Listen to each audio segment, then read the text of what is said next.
Stop giving free rent to other people's opinions. That's one of the hardest lessons to learn, but once it clicks, it changes everything about how you walk through life. Most of us carry around this invisible backpack, and we let everyone we meet toss their opinions, their judgments, their criticism, and even their insecurities right into it. Before long, you're weighed down by baggage that was never yours to carry. The truth is, people will always have something to say. They'll comment on your choices, your looks, your relationships, your career, and even the way you live your life. But their opinion is not your responsibility to carry. It doesn't pay your bills, it doesn't add peace to your heart, and it doesn't build your character. When you give free rent to other people's opinions, you hand over your power without even realizing it. Think about it. Every time you shift who you are just to avoid judgment, every time you bite your tongue out of fear of what someone might say, every time you replay a conversation in your head wondering if they thought less of you, that's energy wasted on a voice that doesn't get to define your life. What happens when you stop giving free rent is that you stop negotiating your worth based on the noise around you. You start to recognize that the loudest opinions usually come from the cheapest seats. People who criticize most often are projecting their own battles onto you. And when you make peace with the fact that not everyone will like you, not everyone will understand you, and not everyone will applaud you, that's when you start living free. When you let go of the need for approval, you discover a kind of confidence that can't be shaken.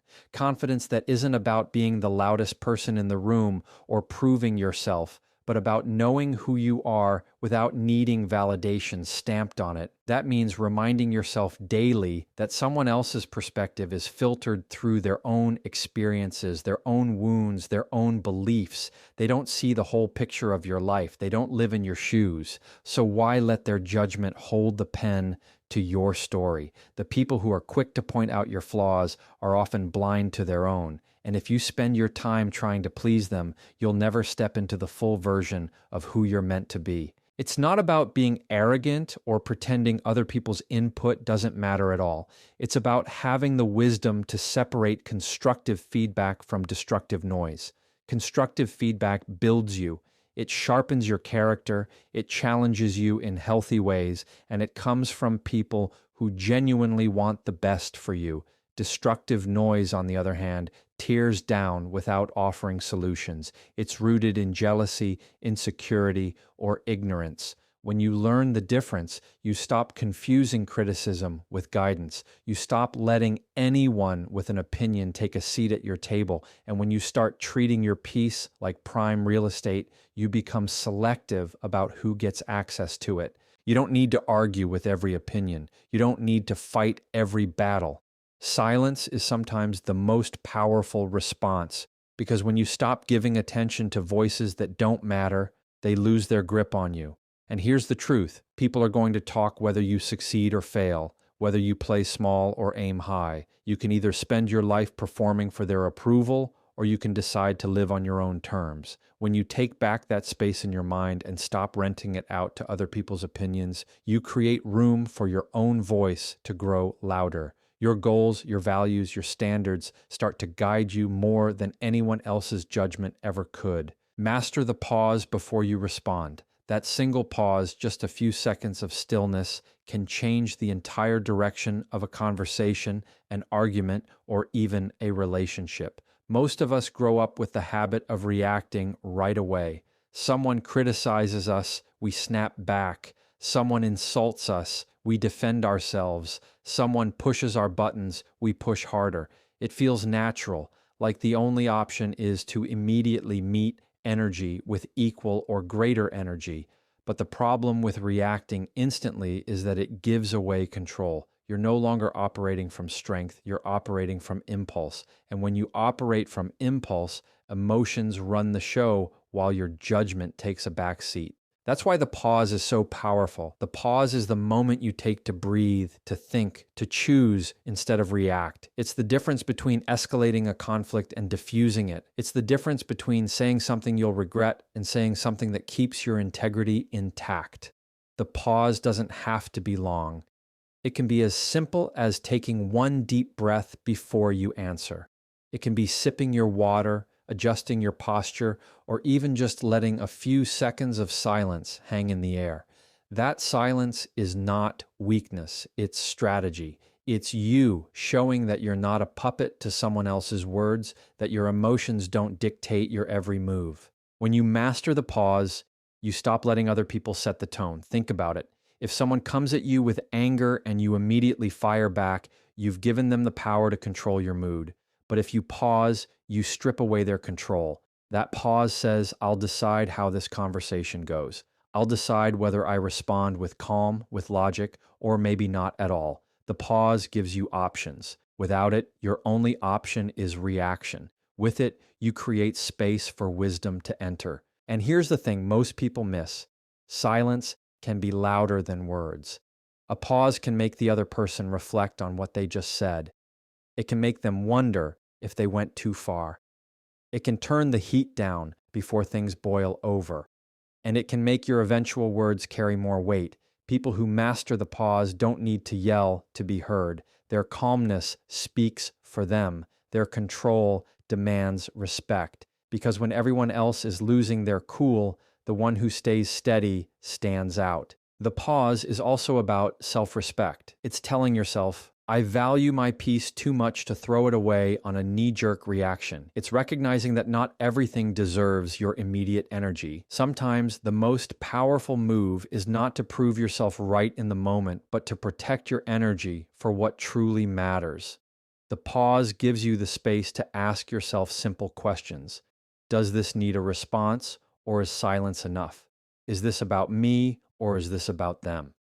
Will what I say right now matter tomorrow, or will it only make things worse? Over time, pausing before you respond becomes less of a tactic and more of a way of life. It trains your nervous system to stay calm under pressure. It rewires your brain to value composure over chaos. And it reminds you every single time that you are in control of you. People may try to bait you, provoke you, or drag you into their storm, but your pause is the anchor that keeps you steady. That's the difference between living reactive and living intentional. Build self-worth that doesn't need outside approval.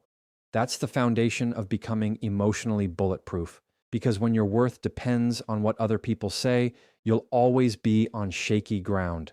Approval from others feels good in the moment, no doubt about it, but it's temporary. It's like a sugar rush. It gives you a quick hit of validation, but it fades just as fast and leaves you craving more. If you build your identity on that cycle, you'll constantly be chasing the next compliment, the next like, the next nod of approval, and every time it doesn't come, you'll feel like you're not enough. The truth is, no one else can tell you who you are. People can recognize your strengths, they can notice your talents, they can affirm your efforts, but that can't be the root of your worth, because the same people who praise you today could criticize you tomorrow. And if your self-worth shifts every time someone else's opinion changes, you'll never feel stable.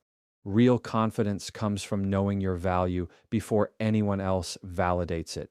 It's about recognizing your strengths, owning your flaws, and still standing firm in who you are without waiting for applause. That kind of self-worth is built in the small, consistent choices you make every day. It's built in how you talk to yourself when no one's watching. It's built in whether you keep promises to yourself, whether you push through challenges, and whether you stand by your values even when they're unpopular.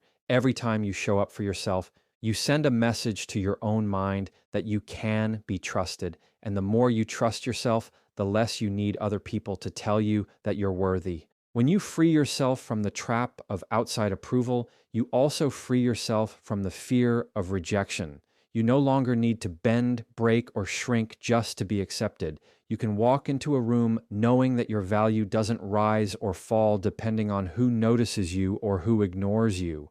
That's not arrogance, it's clarity. It's understanding that being confident in your worth doesn't make you better than anyone, but it keeps you from being less than anyone too. And it makes you resilient when criticism comes, because criticism no longer feels like a verdict on your identity. It's just someone else's opinion passing by. The more you root your worth in who you are instead of what people say, the more unshakable you become. It's like having a solid foundation under your feet. Storms may come, winds may blow, but you won't collapse because you're not built on fragile approval. You're built on self respect, on inner trust, and on the truth that your value was never up for debate in the first place. Detach from outcomes you can't control. So much of our stress, frustration, and disappointment comes from gripping too tightly to things that were never ours to hold in the first place.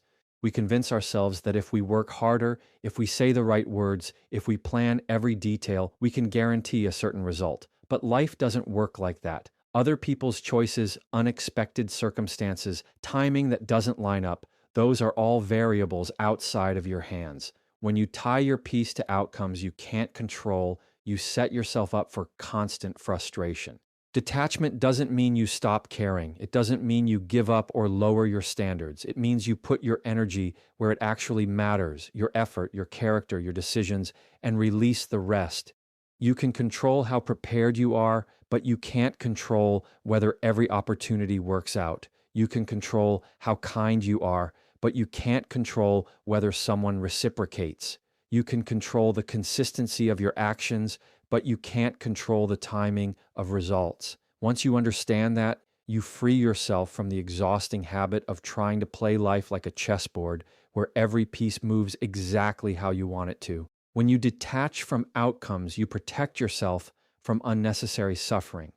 Think about how often people replay conversations in their heads, worrying about how the other person took it, wondering if they should have said something differently. That mental loop is you trying to control an outcome that's already out of your hands. Or think about the person who works themselves into burnout because they're trying to guarantee success in a situation where so many factors aren't up to them. The pause, the release, the detachment, it doesn't just protect your peace, it allows you to show up more fully because you're not crushed under the weight of unrealistic responsibility. Detaching is also what makes you more resilient. When you're not glued to a single outcome, you can adapt faster when things don't go as planned. You don't collapse when a door closes because you're not convinced that was the only door that mattered. You don't let rejection define you because you know it's not a reflection of your worth, just part of the process. You stop wasting energy trying to force things and start using that energy to grow, to pivot, to adjust, to keep moving. This mindset also helps you see opportunities more clearly. When you're obsessed with one specific result, you miss all the other possibilities around you. Detachment sharpens your vision. It gives you space to notice options you would have overlooked if you were too busy clinging to what didn't work out. It helps you trust timing, trust the process, and trust that your peace isn't chained to things you can't command. Train your focus on what adds value, not what drains it. The direction of your life always follows the direction of your attention. And if your focus stays on negativity, on drama, on what you don't have, you'll always feel like you're running in circles. Energy flows where focus goes. So when you give your attention to things that build you, encourage you, and move you forward, you naturally become stronger, calmer, and more grounded. But when you keep replaying old mistakes, magnifying people's criticism, or chasing after comparisons, you're handing your mental real estate to things that do nothing but drain you. Most of us don't even realize how much of our focus is wasted on noise, scrolling through other people's highlight reels, getting pulled into arguments that don't matter, worrying about people who aren't even thinking about us. Those habits steal our energy without us noticing. Training your focus doesn't happen by accident. It's a discipline. It means becoming intentional about what gets your attention and refusing to spend your thoughts on what doesn't deserve it. It's asking yourself, does this thought help me grow? Or does it keep me stuck? Does this conversation feed my peace, or does it feed my stress? Does this habit bring value to my life, or is it quietly draining me every single day? When you shift your focus to what adds value, you begin to notice changes in how you feel and how you respond. The small wins start to matter more than the setbacks. Gratitude replaces comparison. Progress becomes more important than perfection. And slowly, your energy no longer gets hijacked by things outside your control. People will always talk, challenges will always come, but your focus decides whether those things knock you off course or just pass by without shaking you. It also strengthens your emotional resilience. When your mind is trained to see what's constructive instead of destructive, problems stop looking like walls and start looking like lessons. Instead of obsessing over what went wrong, you begin to ask, what can I learn? How can I grow? What's the next step I can take? That shift doesn't erase the difficulty, but it keeps the difficulty from erasing you. Because focus is not about ignoring reality. It's about choosing which part of reality you give power to. And the more you practice it, the sharper it gets. At first, it might feel uncomfortable to redirect your thoughts, but over time, it becomes second nature. Just like training a muscle, your focus grows stronger with repetition. The better you get at filtering out what drains you, the more energy you have to invest in relationships that matter, goals that inspire you, and habits that actually build the life you want. That's when you realize focus isn't just attention, it's protection. It's you guarding your peace by deciding what's worthy of your energy and what no longer gets access to it. Choose calm as your power move every single time. Calm doesn't mean you don't care, it doesn't mean you're weak, and it doesn't mean you're ignoring the problem. Calm means you are in control of yourself even when the world around you is trying to pull you into chaos. Anyone can get loud, anyone can get angry, anyone can let frustration take over. But calm, that's discipline, that's strength, that's choosing not to be ruled by whatever emotion happens to show up in the moment. When you choose calm, you protect your clarity. Anger clouds your judgment, panic steals your ability to think, and frustration pushes you to make choices you'll wish you could take back. Calm clears the noise so you can see what's really happening. It gives you the space to respond instead of react, to think instead of just feel, to move forward instead of getting stuck in the spiral. People respect calm because calm carries weight.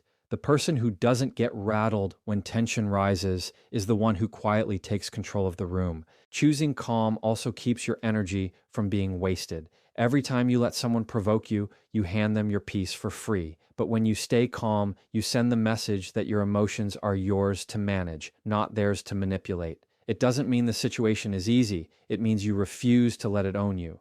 Calm is not passive. It's active protection of your state of mind. It's reminding yourself that storms can rage, but you decide whether or not they live inside you. The more you practice calm, the more natural it becomes. It starts with catching yourself in the moment, when the frustration rises, when the trigger shows up, when the words you want to say are sitting on the tip of your tongue. Instead of releasing it immediately, you breathe, you wait, you steady yourself. That repetition rewires you. Over time, calm becomes less of a reaction you have to force and more of a default you lean into. It becomes your power move because it gives you something emotions can't: control, stability, and strength that others can't shake.